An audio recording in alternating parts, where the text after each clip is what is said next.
को सबसे ज्यादा बढ़ाई करते हैं, बखान करते हैं, वो मैंने बताया त्रिफला चूर्ण है। तो भागवत जी एक सूत्र लिखकर चले गए, वो ये कहते हैं कि हर व्यक्ति अपनी चिकित्सा स्वयं कर सकता है। और इस बात को उन्होंने कहा कि 85% चिकित्सा बहुत आसान है, जो कोई भी व्यक्ति स्वयं कर सकता है। 15% चिकित्सा थोड़ी मुश्किल है, जिसमें आपको विशेषज्ञ की मदद की जरूरत पड़ती है। तो मैंने सोचा क्यों ना ये 85% चिकित्सा जो आसान है वो लोगों तक पहुंचाई जाए। भागवत जी कहते हैं कि वातनाशक, पित्तनाशक और कफनाशक ऐसी चीजें दुनिया में एक साथ मिले हैं, बहुत रेयर, बहुत रेयर। वो कहते हैं कि बहुत चीजें दुनिया में हैं, कोई वात का नाश करेगा, कोई पित्त का, कोई कफ का, लेकिन कोई ऐसी चीजें भी अपने रसोई में है जो तीनों को नाश कर सकते हैं। उनमें से नंबर 1 है आंवला। आंवला। फिर दूसरा है हरडे और तीसरा है बहेड़ा, और तीनों मिला के बनता है त्रिफला। ये जो त्रिफला है ना, भागवत जी इसकी इतनी बढ़ाई करते हैं, इतनी प्रशंसा उन्होंने लिखी है कि खाली त्रिफला पर ही उनके 120 से ज्यादा सूत्र हैं। 120 से ज्यादा अकेले त्रिफला पर। त्रिफला को इसके साथ खाओ, त्रिफला को उसके साथ खाओ, त्रिफला को ऐसे खाओ, त्रिफला को 120 से ज्यादा सूत्र है अकेले त्रिफला पर। और वो ये कहते हैं कि ये जो त्रिफला है, इसमें सबसे अच्छा फल आंवला, फिर बहेड़ा, फिर हरडे।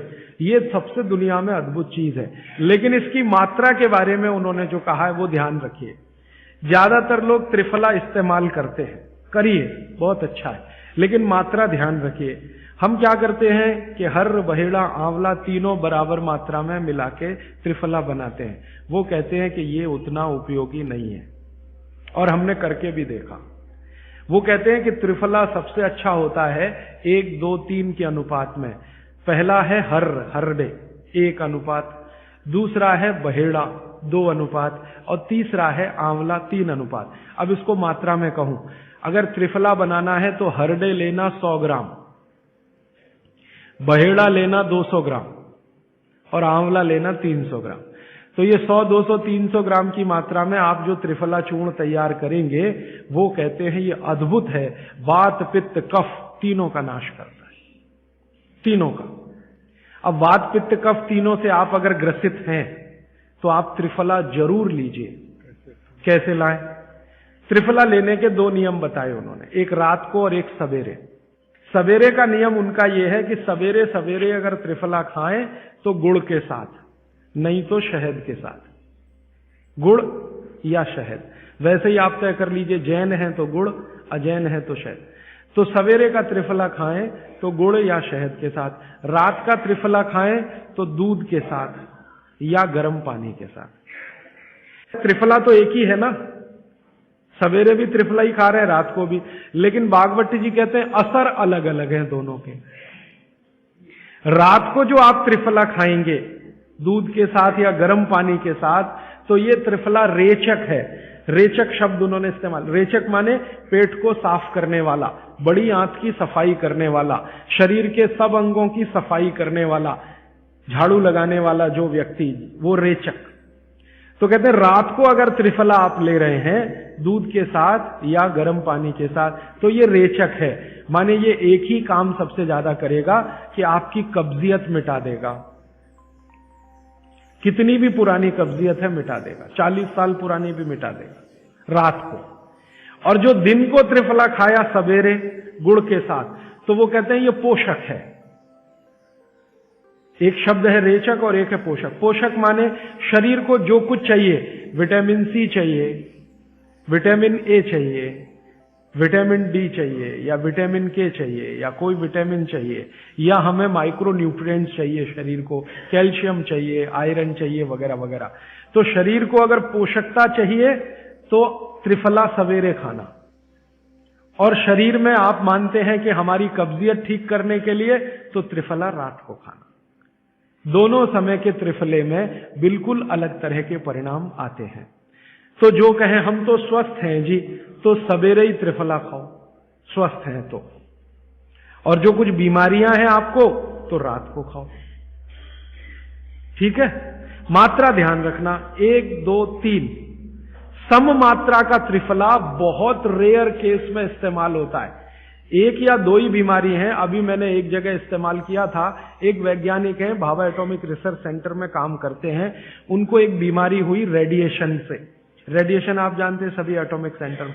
तो उनका पूरा शरीर सड़ गया, एकदम सड़ गया, जगह जगह घाव, जगह जगह, और उसमें से खून निकलता, मवाद निकलता। वो बेचारे इतने परेशान, इतने हैरान, कहां कहां जा जाके, अमेरिका, कनाडा, सब जगह, कुछ इलाज हुआ नहीं, कोई रिलीफ मिला नहीं। कपड़ा भी नहीं पहन सकते, ऐसी स्थिति थी, हमेशा नंगे बदन रहते थे। तो ऐसे ही किसी ने मुझे उनके बारे में बताया। बंबई तो मैं अक्सर जाता रहता हूं कि राजीव भाई एक ऐसे व्यक्ति हैं। तो मैं उनको गया था मिलने और देखने, तो मैंने देखा सच में हालत बहुत खराब थी। तब मैंने उनसे कहा कि आप बहुत परेशान हैं। हाँ बहुत परेशान हूं, दवा सब काम लेके देख ली, कुछ उपयोग होता नहीं। मैंने कहा मैं होम्योपैथी दूं? उन्होंने कहा होम्योपैथी मैं नहीं लेना चाहता। तो मैं पूछा चलो आप फिर एक काम करो, त्रिफला चूर्ण खाओ बस, और कुछ मत करो। तो उन्होंने त्रिफला चूर्ण शुरू किया। ये मैंने बताया 1, 2, 3 शुरू किया। 3-4 महीने में रिजल्ट बहुत थोड़ा आया, थोड़ा आया। फिर मैंने कहा मात्रा बदल के देखते हैं। फिर उनकी सम मात्रा की मैंने, बराबर जितनी मात्रा आंवला, बराबर उतनी मात्रा बहेड़ा, बराबर उतनी हरडे। अभी स्थिति यह है कि वो बिल्कुल ठीक है। 1-1.25 साल उनको हुआ त्रिफला खाते खाते, बिल्कुल ठीक है, और पहले से ज्यादा प्रफुल्लित है, पहले से ज्यादा एनर्जेटिक है। आप जानते हैं रेडिएशन का दुनिया में इलाज नहीं है। ये उदाहरण मैंने जानबूझ के दिया, ऐसे सैकड़ों उदाहरण है मेरे पास। रेडिएशन का दुनिया में इलाज नहीं है, लेकिन त्रिफला चूर्ण के पास उसका इलाज है। अगर यही त्रिफला चूर्ण अमेरिका में हुआ होता ना, यूरोप में हुआ होता, तो अब तक इस पर पेटेंट लेकर करोड़ों डॉलर कमाए होते उन्होंने। ये हमारे यहां प्रचंड मात्रा में है, हर घर में है, हर गांव में है, इसलिए हमें इसकी कीमत नहीं मालूम। मैं आपसे फिर कह रहा हूं, आपके सोचने का नजरिया बदल दीजिए। प्रकृति ने जो चीजें प्रचंड मात्रा में हमको दी हैं, वो उतनी ही कीमती हैं। वो प्रकृति की हमारे ऊपर कृपा है, जो हमारी जरूरत के हिसाब से दी है। आंवले का इतना उत्पादन इस देश में होता है, आप जानते हैं। बहेड़ा इतना मिलता है, हरडे इतना मिलता है, और लगभग फोकट की स्थिति में मिलता है। अब पता नहीं कौन कौन लोग उसी आंवले को 200-250 रुपए किलो च्यवनप्राश बना के बेच लेते। ये जो च्यवनप्राश है ना, ये त्रिफला चूर्ण से कई गुना नीचा है। च्यवनप्राश पे जितना खर्चा कर रहे हैं, उससे बहुत कम खर्चे में आप त्रिफला खाइए, च्यवनप्राश से भी ज्यादा असर है। तो मेरी आपको आज के लिए ये आखिरी सूत्र थी कि आप अपने जीवन में वात, पित्त, कफ तीनों को सम रखना चाहते तो आंवला, हरडे, बहेड़ा, आंवला, इन तीनों का उपयोग करना सीख लीजिए। घर में हमेशा इसको डब्बे में बना के पाउडर के रूप में रख लीजिए। अब आप कहेंगे इन तीनों को एक साथ खाएं, आप अकेला आंवला भी खा सकते हैं। आंवला तीनों दोष दूर करता है, वात, पित्त, कफ। हरडे तीनों दोष दूर करता है, वात, पित्त, कफ। और बहेड़ा तीनों दोष दूर करता है, वात, पित्त, कफ। इसलिए भागवत जी कहते हैं सर्वोत्तम फल यही है, आंवला, हरडे, बहेड़ा। दूसरे फलों से कई गुने ज्यादा ताकतवर यही फल है, आंवला, हरडे, बहेड़ा।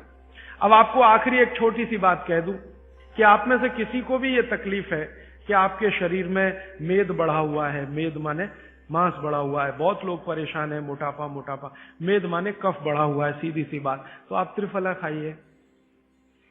कब खाना है? आपको रात को नहीं खाना है, सवेरे खाना है। जिनको भी मांस बढ़ा है शरीर पर, मेद बढ़ा है, उनको अगर छाटना है, इसको कम करना है, तो त्रिफला सवेरे खाना, आंवला सवेरे खाना। आप त्रिफला नहीं खा सकते तो आंवले ही खा लीजिए। 4 आंवले, 3 आंवले रोज खा लीजिए। आंवले को मुरब्बा बना के खा लीजिए, मुरब्बा को और आंवले का अचार बना के खा लीजिए, आंवले की चटनी बना के खा लीजिए। जैसे भी है आंवला खा लीजिए। 3 से 4 आंवला जितना होता है, ये पेट में जाते रहे तो साल भर में आप देखोगे आप पहले से ज्यादा स्लिम और ट्रिम हो जाएंगे। और आंवले के बारे में आज के जो वैज्ञानिक कह रहे हैं, आज के, वो कहते हैं कि दुनिया का सबसे अच्छा एंटीऑक्सीडेंटल फल कोई है तो वो यही है। एंटीऑक्सीडेंट माने जो ऑक्सीडेशन की क्रिया को कम करे, और शरीर में हमेशा ऑक्सीडेशन चलता है। ऑक्सीडेशन में उम्र कम होती है, शरीर के हर अंग का क्षय होता है। तो अगर उम्र बढ़ानी है और अंगों का क्षय बचाना है तो आंवले से अच्छी कोई चीज नहीं। दैनिक जीवन में भोजन में इसको जरूर धारण करिए। भागवत जी कहते हैं कि जब त्रिफला खाएं, आंवले के बारे में तो वो कुछ नहीं कहते, वो कहते हैं साल भर खाओ, 2 साल खाओ, रोज खाओ, कोई दिक्कत नहीं। त्रिफला खाएं तो 3 महीने लगातार खाने के बाद थोड़े दिन छोड़ देना। 3 महीने 90 दिन खा के थोड़े दिन छोड़ देना, माने 15-20 दिन छोड़ देना, फिर अगले 3 महीने खा लेना, फिर 15-20 दिन छोड़ देना, फिर 3 महीने खा लेना। क्यों कर लेना ऐसा? वो कहते हैं कि ये छोड़ना जरूरी है बीच में, नहीं तो शरीर को आदत लग जाती है और वो आपने अगर छोड़ा नहीं तो आपको कुछ दुष्परिणाम भी दे सकता है। लगातार अगर त्रिफला खाया तो कई दिन ऐसा लगेगा कमजोरी आ गई, अगर बीच में छोड़ा नहीं तो छोड़ के खाना। अब किसी व्यक्ति के लिए ये छोड़ने का समय है वो 3 महीने से थोड़ा पहले भी हो सकता है, ज्यादा भी हो सकता है, इसलिए मैंने बीच